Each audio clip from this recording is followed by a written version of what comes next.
Hello यहाँहरूलाई नमस्ते। धेरैजनाले चाहिँ सम्माननीय प्रधानमन्त्री अहिलेको चाहिँ हाम्रो नेपालको प्रधानमन्त्री केपी शर्मा ओलीज्यूको चाहिँ क्यारिकेचर किन नगरेको भनेर मलाई कमेन्ट गरिराख्नु भएको थियो मेरो भिडियोहरूमा।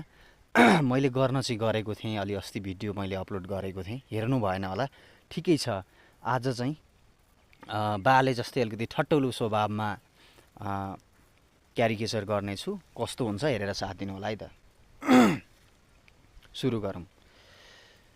त अब के भन्न चाहन्छु त भन्दाखेरि, मैले अस्ति मरिचको रुख भनेर भन्दाखेरि त्यो कुरालाई निकै ट्रोल बनाइयो। तर वास्तवमा आज पनि म यहाँ जहाँ उभिएको छु, मदेखि पछाडिको रुखलाई पनि तपाईँहरूले सल्लो भन्न सक्नुहुन्छ। वास्तवमा मैले भनेको थिएँ नि तपाईँहरूलाई, मरिचको रुख निकै ठुलो हुन्छ। मरिचको रुख यही हो, देख्नुभयो नि, निकै ठुलो हुन्छ मरिचको रुख। सल्लो जस्तै हुँदो रहेछ। ऊ माथि हेर्नुहोस् त, झुप्पा झुप्पा भएर फल्या छ। ऊ मेरो टाउकादेखि पछाडि छ, देख्नुभयो नि, हो कि होइन रहेछ। अब यति गर्दा पनि तपाईँहरू पत्याउनु हुन्न भने तपाईँहरूलाई चाहिँ म प्रुफ देखाउन चाहन्छु। मैले चाहिँ यहाँनिर मरिच टिपेर हातमा बोकेको छु, तपाईँहरूलाई देखाउँछु। हेर्नुहोस् त, लु, मरिचको रुख होइन भन्ने को हो? मेरो मरिचको रुखबाट मरिच हातमा लिइसकेको छ। त्यस कारणले गर्दाखेरि कुरै नबुझिकन कुनै पनि कुरालाई ट्रोल बनाइहाल्नु जरुरी छैन। एउटा नेपालमा परिपाटीले एउटा संस्कारै बसिसकेको छ, केही भन्न पाएको छैन, त्यसमा चाहिँ विरोध गरिएको छ, कटाक्ष गरिएको छ। तर कुरो बुझेर गर्नुपर्छ।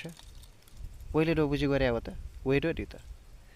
लहरो हुन्छ त मरिचको? हुँदैन नि, रुखै हुन्छ, देख्नुभयो नि। अब केरा खेती भन्दाखेरि चिसो जिब्रो चिप्लेर केरा पालन भन्न पुगियो। अब त्यसमा त्यसलाई पनि एउटा हाँसोको पात्र बनाइहाल्नु जरुरी के थियो र? त भन्नेले नजाने पनि सुन्नेले जान्नु, मिलाएर बुझ्नु भन्छ नि। यसरी बुझ्नुपर्छ। समस्या आइसकेपछि समस्यालाई समाधान गर्नतिर लाग्ने हो कि समस्यामाथि झन् समस्या थप्नतर्फ लाग्ने हो? यो कुरा म तपाईँहरूलाई भन्न गइराखेको छु। आज म यहाँहरूलाई प्रुफसहित देखाइसकेको छु। मैले यहाँहरूले पक्कै पनि पत्याउनु भयो होला, होइन?